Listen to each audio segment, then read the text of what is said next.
Hello friends, নানান ব্যঞ্জনে তোমাদের সকলকে স্বাগত জানাচ্ছি। আজ তোমাদের কাছে নিয়ে এসেছি চাল কুমড়োর নিরামিষ ঘন্ট। তো চাল কুমড়োটাকে আমি এইভাবে কেটে নিয়েছি। এখন কড়াইতে তেল বসিয়ে দিয়েছি। তার আগে আমি একটু মুগ ডাল ভিজিয়ে রেখেছি ওটাকে। আর এখন আমি ডালের বড়িটাকে ভেজে নিচ্ছি। এখন ভেজে নামিয়ে নিলাম। এখন 3টে শুকনো লঙ্কা দিয়ে দিলাম ফোড়ন দিয়ে এখন এর মধ্যে দিয়ে দেবো হচ্ছে তেজপাতা আর একটু গরম মশলা, এলাচ, দারচিনি দিয়ে দিচ্ছি।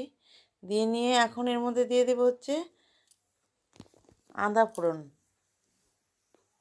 তো আদা ফোড়নটা দিয়ে দিলাম, দিয়ে একটু ভেজে নিয়ে নাড়িয়ে নেব। তো এইভাবে নাড়িয়ে নিয়ে এখন এর মধ্যে দিয়ে দিচ্ছে হচ্ছে পাঁচফোড়ন। এখন এখানে 2 চামচ আমি পাঁচফোড়ন দিয়ে দিচ্ছি। তো পাঁচফোড়নটা দিয়ে এখন আমি এটাকে একটু নাড়িয়ে নিচ্ছি।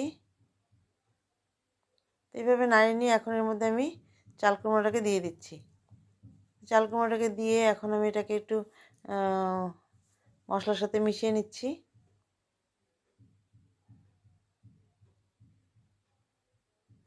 এইভাবে ভালো করে মিশিয়ে নিয়ে এখন এর মধ্যে দিয়ে দিব লবণ আর একটু হলুদ।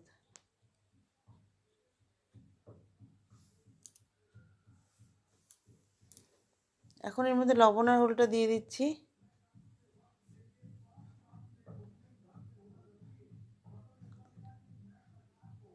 লবণ দিয়ে দিলাম, এখন দিয়ে দিব একটু হলুদ।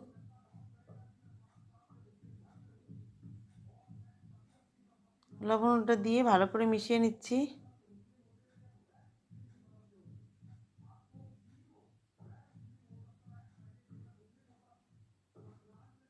এভাবে ভালো করে মিশিয়ে নিয়ে এখন এর মধ্যে কয়েকটা কাঁচা লঙ্কা দিয়ে দিলাম। কাঁচা লঙ্কাটা দিয়ে তারপর ভালো করে মিশিয়ে নিচ্ছি।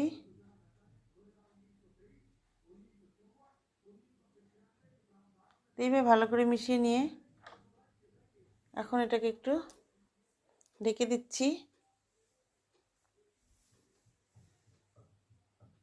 কিছুক্ষণ পরে ঢাকনাটা উঠিয়ে তারপর একটু নেড়ে নিলাম। এখন এর মধ্যে দিয়ে দেবো হচ্ছে ওই যে মুগ ডাল ভেজানো আছে, ভিজিয়ে রেখেছিলাম সেই মুগ ডাল ভেজানোটা দিয়ে দিচ্ছি। দিয়ে এখন এভাবে আমি চাল কুমড়োর সাথে মিশিয়ে নিচ্ছি।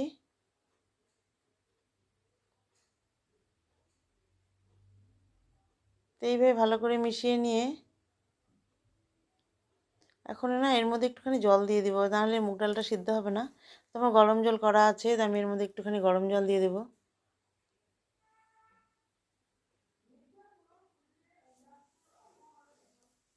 তো গরম জলটা বসিয়েছি। তো গরম জলটা দেওয়ার আগে আমি এখানে একটু জিরা ফোড়ন দিয়ে নিলাম, মানে ফোড়ন না, মানে জিরার গুঁড়ো দিয়ে দিলাম। জিরার গুঁড়োটা দিয়ে একটু ভালো করে মশলা চাল কুমড়োর সাথে একটু মিশিয়ে নিচ্ছি।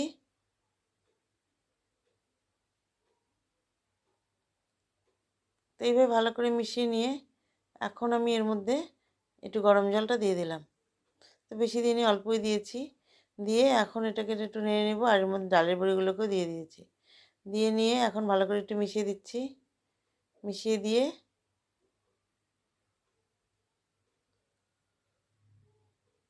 তার একটু মাখা মাখা করে নেব। এখন এর মধ্যে সামান্য অল্প চিনি দিয়ে দিলাম। চিনি দিয়ে ভালো করে একটু মিশিয়ে নিচ্ছি।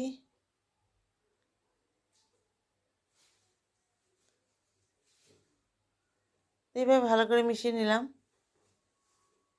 মিশিয়ে নিয়ে এখন এর মধ্যে একটু ঘি দিয়ে দিচ্ছি। তো এখন ঘি দিয়ে দিলাম। ঘি দিয়ে ভালো করে একটু মিশিয়ে নিচ্ছি। এইভাবে ভালো করে মিশিয়ে নিয়ে এখন আমি এটাকে নামিয়ে নেব। আমার রান্নাটা শেষ হয়ে গেছে। এখন আমি এটাকে বন্ধুরা সার্ভ করে দিচ্ছি। তো আমি সার্ভ করে দিলাম। তো বন্ধুরা, তোমাদের যদি একটু ভালো লেগে থাকে তাহলে প্লিজ একটু কমেন্টস করবে ও সাবস্ক্রাইব করে পাশে আসবে। আর তোমরা যেন সবাই ভালো থাকো, সুস্থ থাকো এই কামনা করছি। নমস্কার।